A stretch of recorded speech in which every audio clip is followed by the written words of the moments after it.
Bonjour et bienvenue à un aperçu détaillé de la Tesla Model S. Donc, cette vidéo va être assez longue, donc dans la description en bas, je vais mettre des timestamps pour chaque section. Donc, si vous avez des questions à propos Autopilot ou comment utiliser la clé, vous pouvez trouver chaque section dans la description en bas.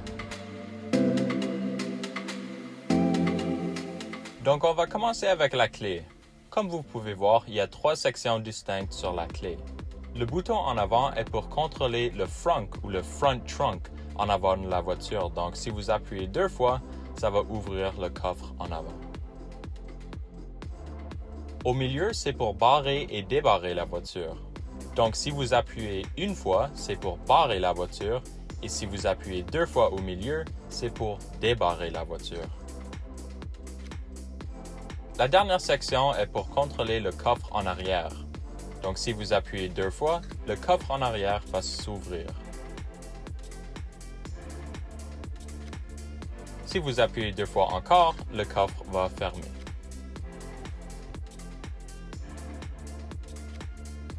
Donc maintenant, comment est-ce qu'on fait pour entrer dans la voiture? Well, il y a 3 façons que vous pouvez le faire. La première est d'utiliser la clé comme je viens de vous montrer. Donc, si vous appuyez 2 fois au milieu, les poignées vont se présenter. Ensuite, vous pouvez entrer dans la voiture. La deuxième manière est d'avoir la clé avec vous et lorsque vous approchez de la voiture, les poignées vont se présenter et vous pouvez rentrer dans la voiture. Et la troisième manière est si la voiture est débarrée et la clé est autour de la voiture, vous pouvez appuyer sur les poignées, elles vont se présenter et vous pouvez entrer dans la voiture. Pour ouvrir le coffre en avant, il y a 2 manières de le faire. La première manière est d'utiliser la clé. Et la deuxième manière, si vous allez sur l'écran tactile et vous appuyez sur Quick Controls, il y a une section pour ouvrir le coffre en avant. Pour fermer le frunk, il faut le faire manuellement. Donc, assurez-vous que vos mains sont à la gauche et à la droite du logo Tesla et appuyez. Pour ouvrir le coffre en arrière, il y a 3 façons de le faire. La première manière est d'utiliser la clé. La deuxième manière est d'utiliser l'écran tactile quand vous avez ouvert le frunk, mais cette fois-ci le coffre en arrière. Donc, juste tapez Quick Controls, ensuite ouvrez le coffre. Et la troisième manière, si vous êtes à l'extérieur de la voiture, vous allez constater qu'au milieu, il y a un petit bouton. Donc, si vous appuyez sur ça, le coffre va s'ouvrir. Pour fermer, c'est plus ou moins le même processus. Donc, vous pouvez utiliser la clé. Vous pouvez utiliser l'écran tactile. Et la troisième façon, si vous êtes à l'extérieur, vous allez constater qu'il y a un petit bouton à peu près à l'auteur de votre tête. Et donc, si vous appuyez sur ce bouton, le coffre va fermer. Maintenant que vous êtes dans la voiture, vous voulez sûrement être un peu plus confortable. À la gauche du siège, vous allez voir, il y a des contrôles pour ajuster votre siège.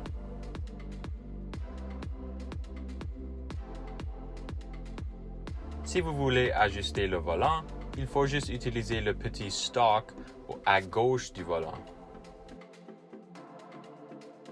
Et pour ajuster les miroirs, il y a une section sur la porte. Quand vous ajustez les miroirs, le volant ou votre siège, appuyez toujours sur le Save pour que la prochaine fois que vous entrez dans la voiture, ça sauvegarde vos préférences. Vous devez utiliser le stalk à droite du volant pour mettre la voiture en Park, Reverse, Neutral ou Drive. Donc, si vous allez tout à fait en bas, ça c'est pour mettre la voiture en Drive, tout à fait en haut pour Reverse, le petit bouton, ça c'est pour Park, et si vous allez à moitié en haut ou en bas, ça c'est pour Neutral.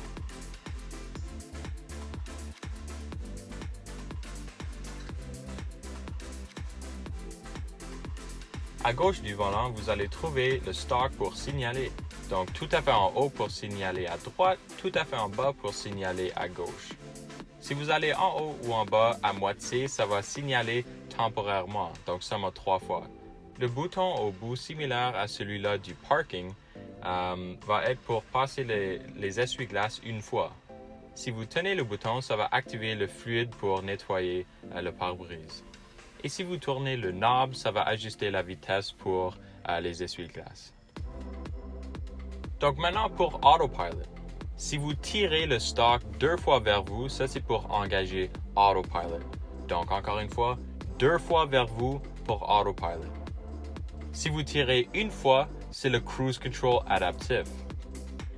Encore une fois vers vous, c'est le Cruise Control. Et pour annuler Autopilot et ou Cruise Control, vous pouvez appuyer sur les freins ou pousser le stock au lieu de tirer vers vous.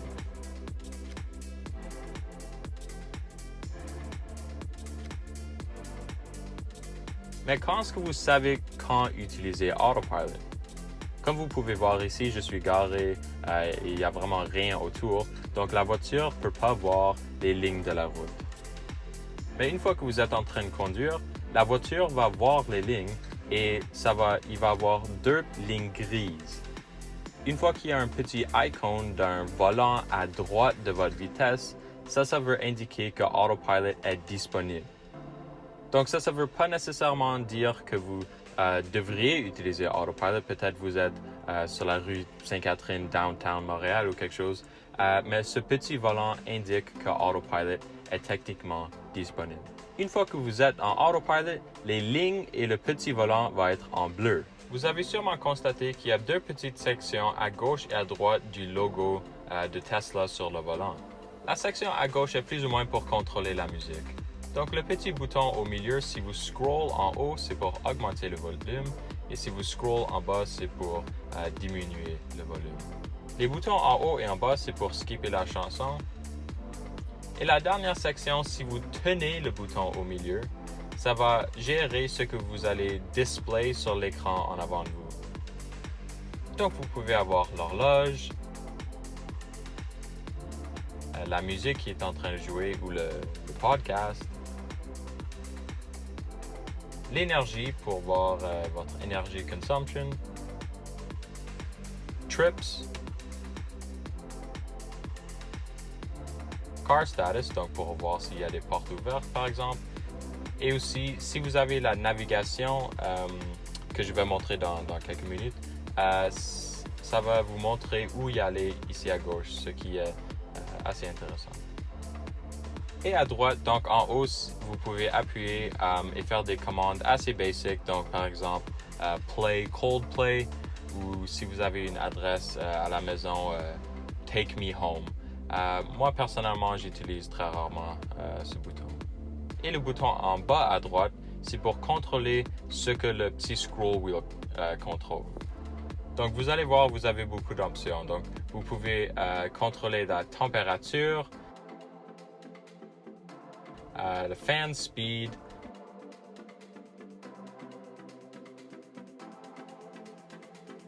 le display brightness. Et ce que moi je trouve le plus utile, le sunroof. Donc vous pouvez ouvrir ou fermer le sunroof en utilisant le petit scroll au milieu. Et si vous avez votre téléphone connecté, vous pouvez voir vos recent calls ou vos contacts pour faire des appels. Comme la section à gauche, si vous tenez le bouton dans le milieu, vous pouvez changer les petites applications sur l'écran. Donc, il y a l'horloge, la musique, énergie, trips, car status et si vous avez votre téléphone de connecté, votre active call. En termes de storage pour la Tesla Model S, il y a quand même beaucoup. Donc, il y a naturellement le coffre en avant qui n'est pas géant, mais vous pouvez voir que je peux confortablement mettre mon sac à dos qui est assez grand. Le coffre en arrière, lui, il est géant. Il y a des sections à gauche et à droite que vous pouvez mettre des sacs. Il y a même une section qui descend encore plus. Et comme vous pouvez voir, je peux facilement mettre mon sac à dos là-dedans. Il y a amplement d'espace. Et si vous voulez encore plus d'espace, il faut juste descendre les sièges en arrière que vous pouvez faire avec un petit lever que vous allez trouver juste à côté des ceintures. En avant, il y a naturellement la boîte à gants que vous pouvez ouvrir en appuyant sur le petit bouton à côté de l'écran tactile. Et pour fermer, c'est juste il faut le faire manuellement. Et entre les deux sièges, il y a quelques sections où vous pouvez mettre votre téléphone, peut-être votre portefeuille. Si vous ouvrez ici, vous pouvez mettre des bouteilles d'eau, d'autres petites affaires. Au milieu, il y a aussi deux cup holders. Et en dessous de l'écran, il y a une petite section où vous pouvez mettre votre téléphone, par exemple. Mais je dirais, mettez rien de valeur là, parce que si vous accélérez, ça va tout juste voler. L'espace en arrière, ça va.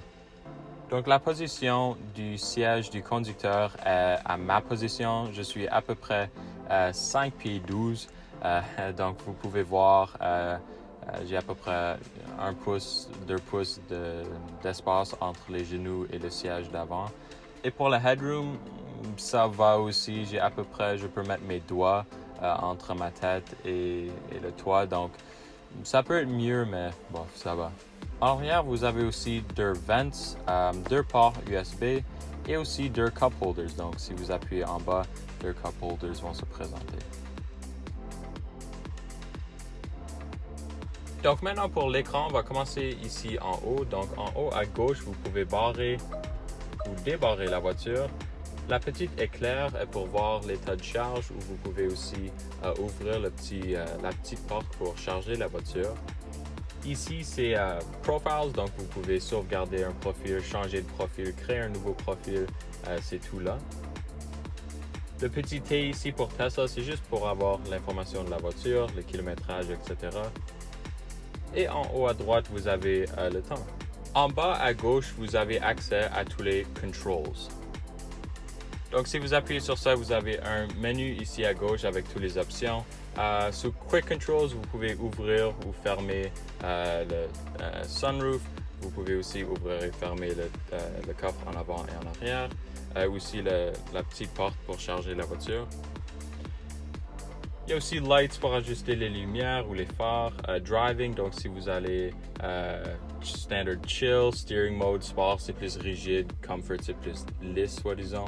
Regenerative Braking, Range Mode si vous voulez. Il y a beaucoup d'options ici que je ne vais pas aller en grand détail parce qu'il y en a beaucoup. Mais Autopilot, il y a toutes les options Vehicle Display. Ici, si vous voulez mettre la voiture en français, donc vous pouvez le faire ici. Si vous préférez voir votre autonomie en distance ou energy, vous pouvez faire ça. Donc présentement, j'ai j'ai 291 km d'autonomie, mais si je le mets en energy, ça va montrer 75%. Donc moi, j'aime plutôt avoir distance juste parce que ça me donne personnellement juste une meilleure idée de mon autonomie. Et il y a d'autres options ici, le manuel de la voiture si vous voulez vraiment avoir. Et donc ici en bas, vous pouvez ajuster le volume, ça c'est plutôt pour le passager.